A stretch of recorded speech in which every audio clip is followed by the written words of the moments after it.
शहर के उलमा और मुस्लिम तंजीमों की जानिब से गुज़श्ता 2 दिन से बीजेपी के रुकन असम्बली राजा सिंह के खिलाफ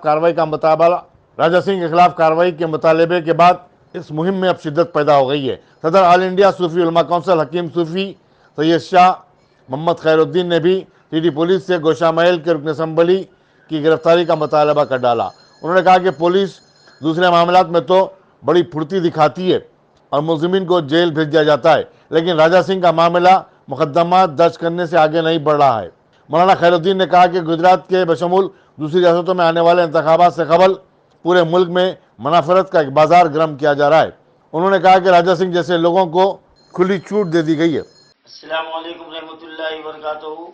मोअज़्ज़िज़ नाज़रीन किराम, हमारे शहर हैदराबाद का एक खारिज ज़दा पागल कुत्ता जो एक अरसे से सिर्फ मुसलमानों पर भौंकता था और मुसलमान ये समझकर खामोशी इख्तियार किए हुए थे कि ये हमारी ज़ात पर भौंक रहा है, और ये भौंकते भौंकते आधा तो उस वक्त भी पागल हो चुका था।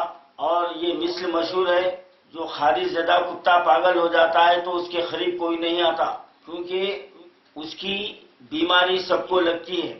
तो यही सोचकर हमने खामोशी इख्तियार की थी, लेकिन अब ये खारिज ज़दा पागल कुत्ता हिंदल वली अताए रसूल हजरत गरीब नवाज रहमतुल्लाह अलैह की शान में अपनी नापाक जबान को इस्तेमाल किया है।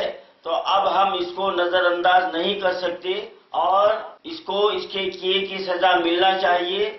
हम उम्मीद करते हैं कि रियासत तेलंगाना इसकी इस गुस्ताखाना ज़हनियत और इसकी मुसलमानों से तासुबियत और तेलंगाना की पुरअमन फजा को ये बिगाड़ने की जो कोशिश कर रहा है, इसको फौरी से फौरी सजा देंगे। हम पहले ये हुकूमत तेलंगाना से ये उम्मीद रखते हैं, और अगर हमको इस बात का एहसास हो जाएगा कि हमारी हुकूमत इस बीजेपी के इस पागल कुत्ते के सामने बेबस हो गई है, तो फिर उसके आगे जो हालात होंगे वो हुकूमत तेलंगाना और हमारे चीफ मिनिस्टर जिम्मेदार होंगे। और हमारे वजीर दाखिला महमूद अली साहब जो हमेशा ये कहते नहीं थकते कि हमारे सीएम सेकुलर है, नंबर 1 है, और हमारी तेलंगाना की पुलिस नंबर 1 है, तो क्या आपके तेलंगाना की पुलिस सिर्फ मुसलमानों पर जुल्म ज्यादती करने के लिए है?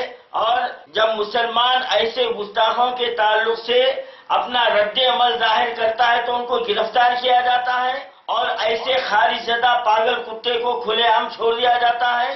तो क्या ये हमारे वजीर दाखिला नहीं जानते कि ऐसे कुत्तों को छोड़ना हजारों इंसानों की जानों का नुकसान का सबब बन सकता है?